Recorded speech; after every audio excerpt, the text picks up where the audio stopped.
alongside New South Wales Premier Gladys Berejiklian. We have special coverage this morning with a team of reporters across the fire zones. They are live with breaking news developments as the fire crisis enters its third day. A wall of flames closing in.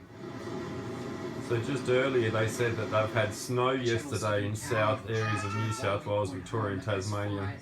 How does that work when you've got this going and in the same state they've had some snow? What is going on? Lachlan Thorburn managed to make his escape. The wind picked right up. You could hear it. It was like a jet.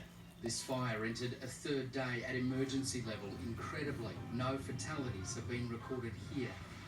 A blaze east of Glen Innes, though, has now claimed 2 lives. A man's body was found in a burnt-out car, while Vivian Chaplin succumbed to horrific burns trying to save her home.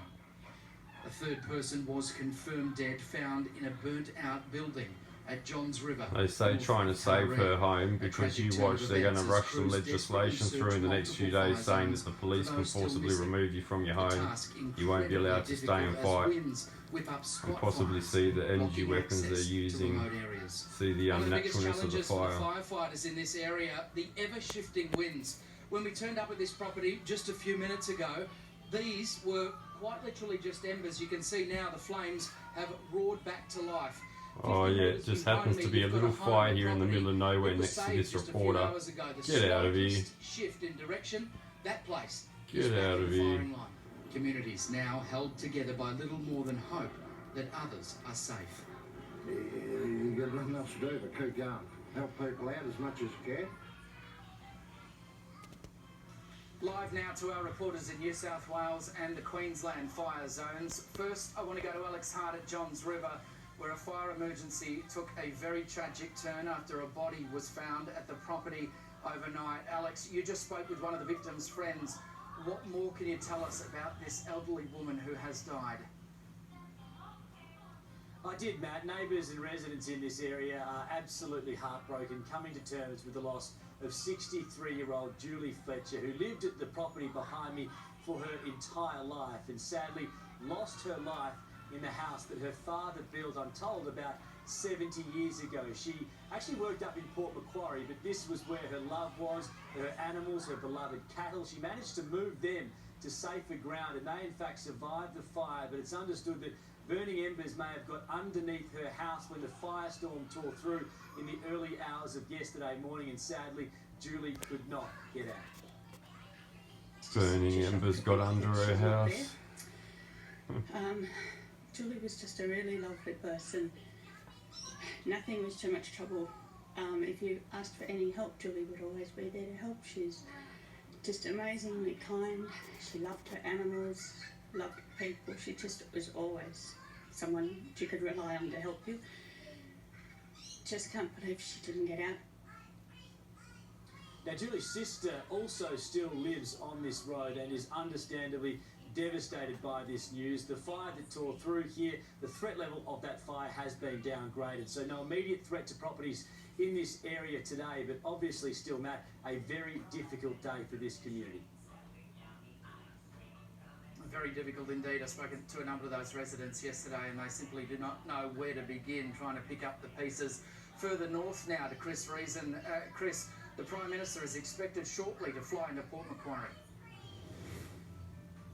Yeah, good morning, Matt. And he'll be coming with the Premier of New South Wales as well, Gladys Berejiklian, and the Emergency Services Minister, Dave Elliott. First stop is here, Warhope, the Mid-Coast Fire Controller. Fucking homo, I can't even look at this bloke, he makes me sick. And a chance to interact and mingle and share some stories and hear some of the situation reports, I guess, from the firefighters themselves, and there'll be questions about resources, about numbers, those sorts of things. From here, they will jump on to the wheel missing off the front of that car? Meet and greet with some of the evacuees, the people that have been moved out. Oh, it's starting to look like the Paradise Fire there, melted rims. Evacuation centre. The Premier telling us that some 2,000 people have used the resources of evacuation centres like those in the last couple of days. Let's listen to a little bit more of what she had to say.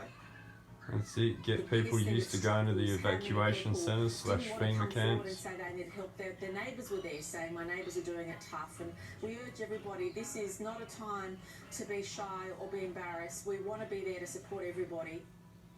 The Prime Minister has already held an emergency cabinet meeting and they have signed off on the option of being able to call on Army reserves if the situation gets bad or worse as this... If the situation gets bad, you haven't called on the Army reserves yet. How bad are you waiting for it to get? Chris Reason for us there at Port Macquarie. Natasha Squarey is at Glen Innes, where 2 people have now been confirmed dead, and there are fears that more victims may be unaccounted for. Natasha, what's the latest there this morning? Well, sadly, Matt, that is right. There are fears that we may see further casualties here. Right now, there are several people missing from the Waitalaba area. They haven't been seen since Friday. We do know that 2 people have died here. A 69-year-old, a local grandmother, tried to defend her property, but the flames were overwhelming and she suffered burns to 50% of her body. The second victim, an elderly man, a local man, he also left it too late to leave and his body was found in a burnt-out car. Now, Waitalaba is a very small village. I want to see that burnt-out car and see if the wheels are still on or if they melted. 100 people, and everyone in this tiny village is feeling the pain today. At least 40 homes have been lost, and that number is expected to rise. Crews are still battling this blaze here, and they will continue to search for these missing people. Matt?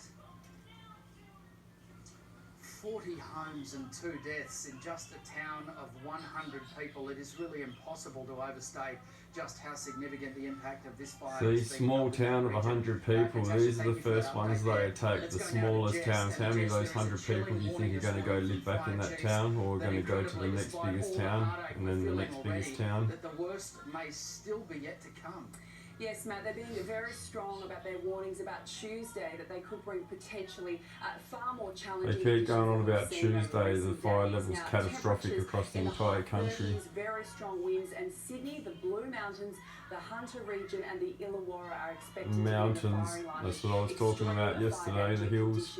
There. Now, crews are really overwhelmed with what they're currently dealing with. 72 fires burning across the state, 36 uncontained, and 11 at watch and act. So they are warning us to be prepared and that's bullshit, 72 across the state, because I just looked it up this morning and there's still 90. But the one thing I could really try and push is, even if you're not near these fire grounds, if you are in a bushfire prone area, come Tuesday, if you haven't done a level of preparation around your house, it makes it that much harder for firefighters to defend it. So please play your part in this. We need you to be prepared for the onset of this bad weather. I've just been told we're approaching 1 million hectares of bushland that's either been wiped